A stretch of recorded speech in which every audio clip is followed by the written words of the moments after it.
What if I told you that the reason for your mental fatigue isn't overwork, but a lack of self-control? The Japanese mastered this centuries ago. Izumi Shikibu, an 11th century poet, faced scandals, losses, and trials at the Japanese imperial court. But she not only survived, she flourished. The secret? 8 principles of self-mastery that transformed her vulnerability into creative power. And today, you'll discover exactly how to apply them to your life. The power of empty space. Let me tell you something that completely changed my relationship with silence.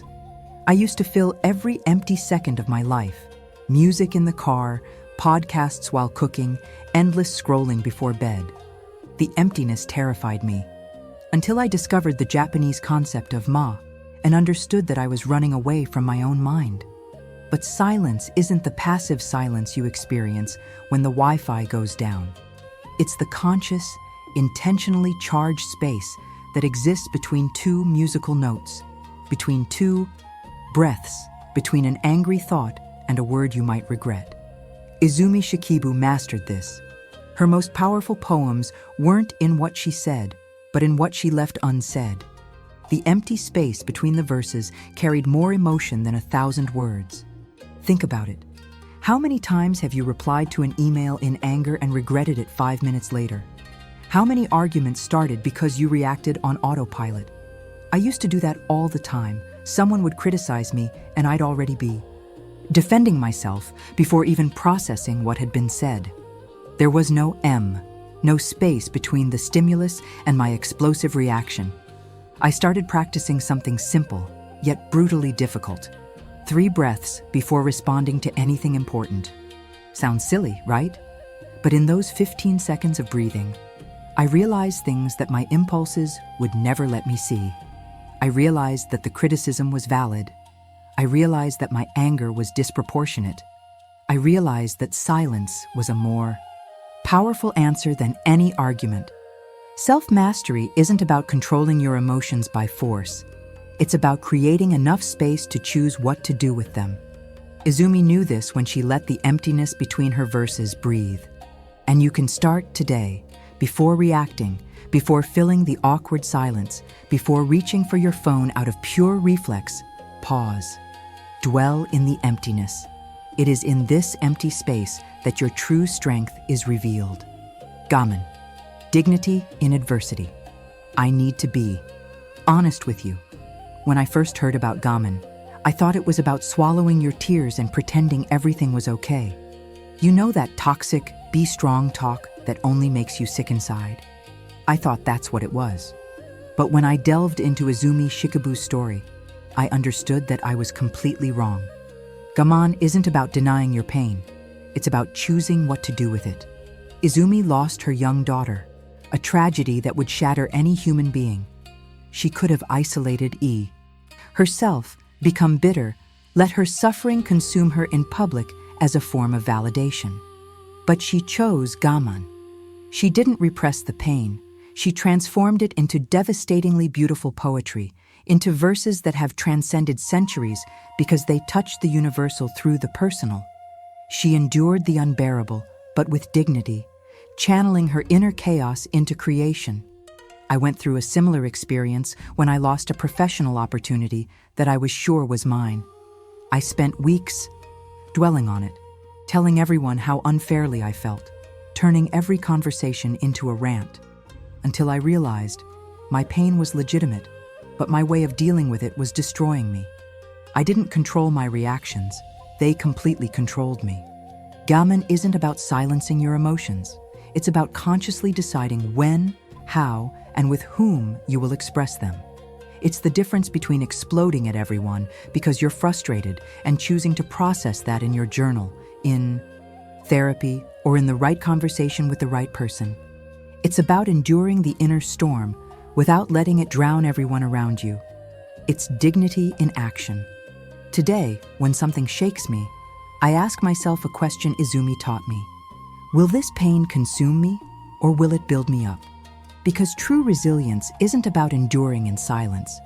It's about transforming the weight into fuel. You feel everything, process everything, but choose to express yourself purposefully.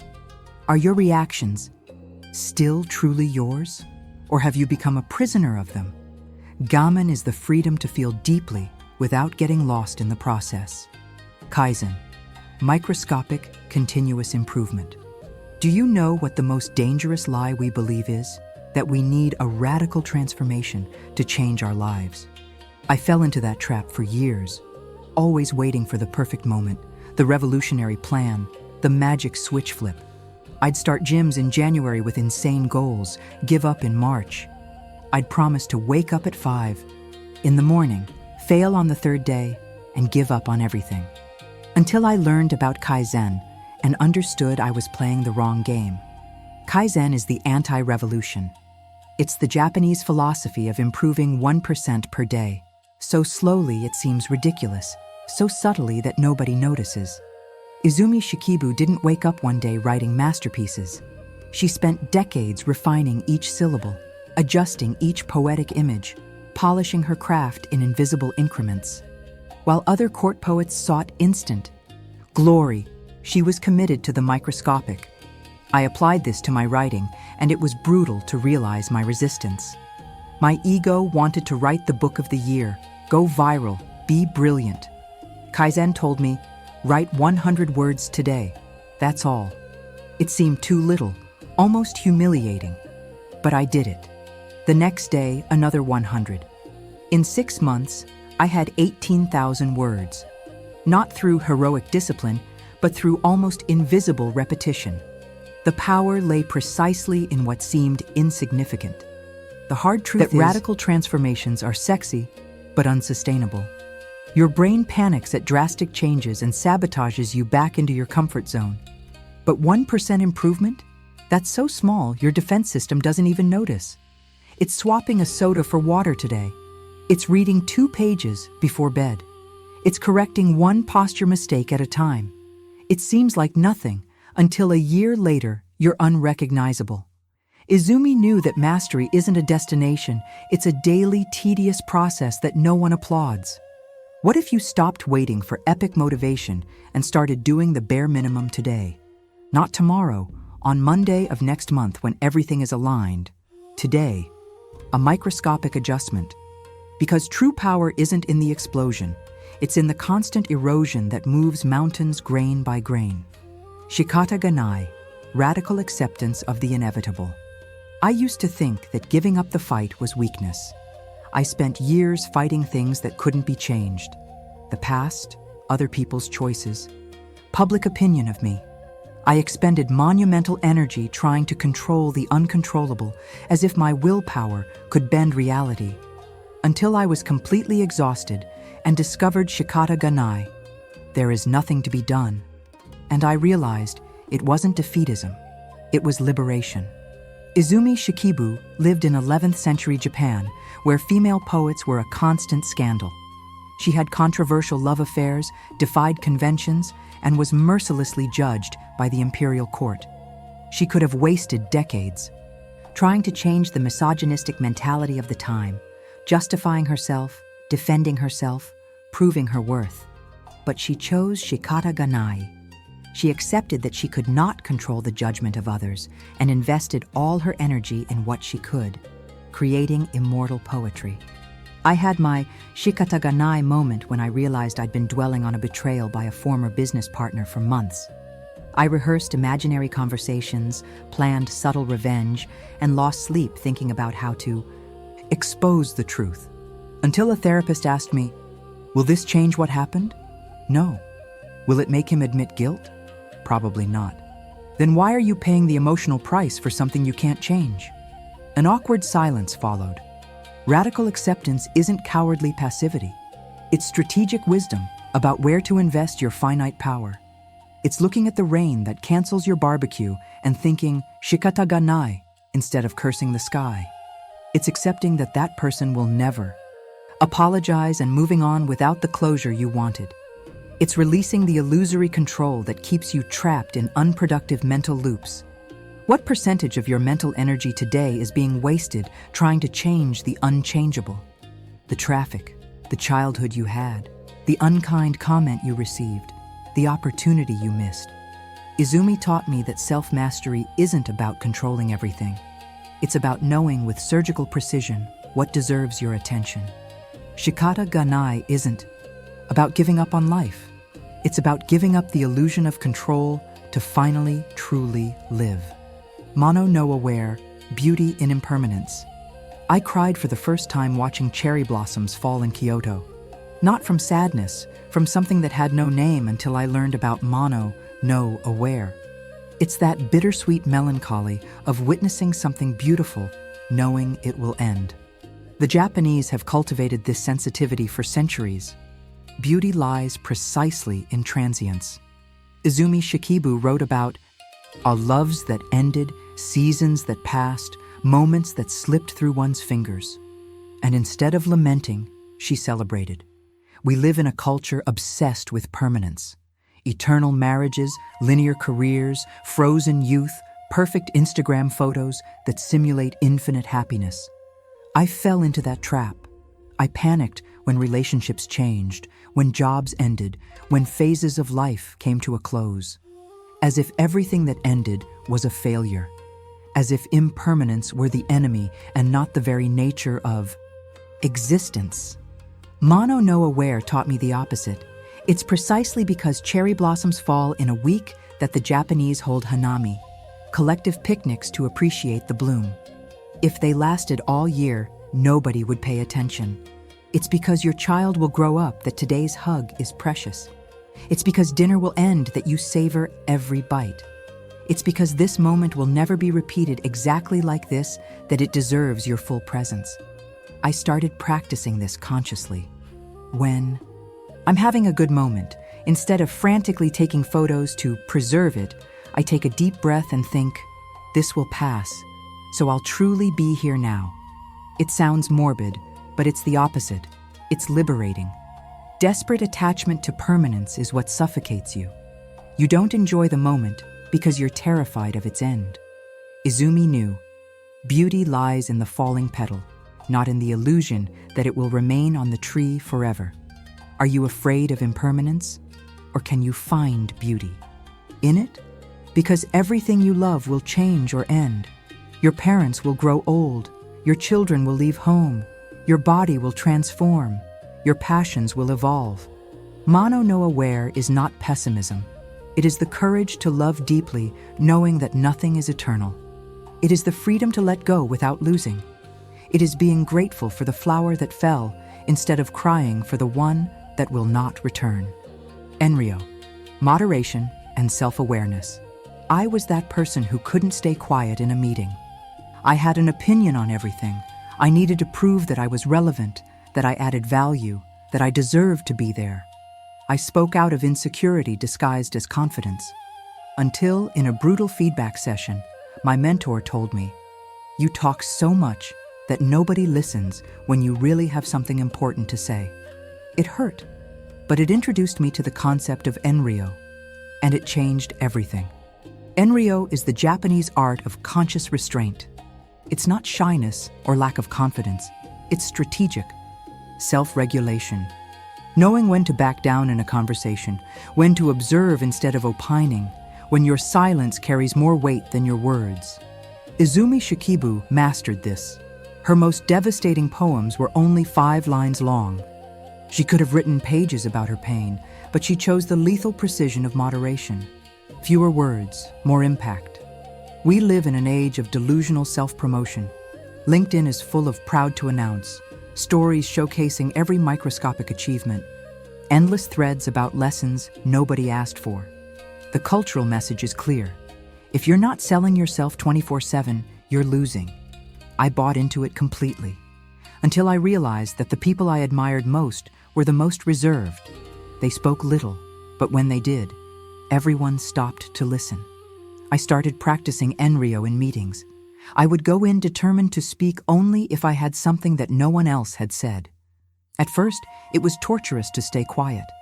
My ego screamed, "You're going to be forgotten." But the opposite happened. When I finally spoke, my opinion carried disproportionate weight because it wasn't polluted by constant noise. I learned that moderation isn't about silencing your voice. It's about choosing when to use it with surgical precision. In a culture that confuses volume with value, do you have the courage to be restrained? To not post for 3 days? To leave that meeting without saying anything because you truly had nothing crucial to add? To refuse the stage when it's not your moment? Izumi taught me that true power doesn't shout, it whispers at the right time. Enryo doesn't diminish you, it amplifies you. Because when you finally speak, no one is distracted by your history of noise. They are listening. Wabi-sabi, perfection in imperfection. I had an existential crisis at 32, looking in the mirror. Wrinkles starting, gray hairs appearing, a body different from 5 years ago. I entered a loop of brutal self-criticism. I wasn't young enough anymore, successful enough, interesting enough, until I discovered wabi-sabi and understood that I was chasing the wrong enemy, perfection. Izumi wrote about her flaws, her contradictions, her forbidden loves. She didn't hide the cracks. She transformed them into art. Wabi-sabi is the Japanese aesthetic that celebrates the imperfect, the incomplete, the impermanent. It's about finding beauty in a cracked ceramic bowl, in aged wood, in a scar that tells a story. In Japan, there's kintsugi, the art of repairing broken ceramics with gold, making the fractures more valuable than the original piece. They don't hide the damage, they exalt it. It's the complete opposite of our Western obsession with filters, Photoshop, and flawlessly edited narratives of success. I applied wabi-sabi to my professional life in a radical way. I started sharing my failures publicly, not as performative humility, but as naked truth. The project that failed miserably, the idiotic decision that cost me dearly, the insecurity that still haunts me. I expected rejection. I received deep connection, because everyone is tired of fake perfection. People identify with your cracks, not your flawless veneer. The obsession with perfection paralyzes you because the bar is unattainable and constantly shifting. You always find another flaw to correct, another standard to reach, another version of yourself that still isn't good enough. Wabi-sabi liberates you from this prison. Your imperfections aren't bugs, they're features. Your twisted story doesn't disqualify you, it humanizes you. Izumi wasn't remembered despite her flaws, but because of the brutal honesty with which she lived them. Can you look in the mirror and appreciate life's marks, or do you only see flaws to correct? Can you share your imperfect work, or do you wait for the worthy version that never arrives? Wabi-sabi is not mediocre conformity. It's the courage to exist authentically in a world obsessed with facades. Your cracks are gold. Stop hiding them. Start showing them off. That's true self-mastery, accepting that you will never be perfect and being extraordinary anyway. Mushin, mind without mind. The last technique is the most difficult to explain because it defies all Western logic. Mushin literally means mindless mind, a state of consciousness without self-conscious thought, where you act perfectly without thinking. Samurai trained their entire lives to achieve mushin in combat. Izumi achieved this in writing. Her best poems were not calculated, they were channeled. She became the instrument, not the author forcing words. I first experienced mushin while running, not performance-based training runs, that kind of run where you forget you're running. No pace monitoring, no thinking about breathing, no mentally negotiating when to stop. Your body simply runs, and your mind is simultaneously empty and completely present. Athletes call it the zone. Artists call it flow. The Japanese have been calling it mushin for 1,000 years. The problem is that we live in the opposite state, hyper-mushin, mind on mind on mind. You can't have a conversation without an internal narrator commenting on your performance. You can't work without half your brain judging whether you're working well enough. You can't relax because a part of you is observing and criticizing how you relax. It's perpetual mental exhaustion because you never turn off the inner critic. Mushin is not achieved through effort. It is achieved through surrender. It is when you are so immersed in an activity that the you temporarily disappears. There is no longer a separation between observer and observed, between performer and execution. You don't play the piano. You are the music. You don't write the text. You are the flow of words. Izumi didn't think about the poems. She let them emerge through her when her ego mind got out of the way. How do you practice mushin in a chaotic life? Find an activity where you lose track of time. It could be cooking, drawing, dancing, programming. Do it regularly, not to produce results, but to practice dissolving the ego. Because the ultimate level of self-mastery isn't about controlling your mind more rigorously. It's about trusting yourself so much that you can let go of control completely. Mushin is ultimate freedom, acting perfectly when you stop trying. Izumi knew this. Now you know it too.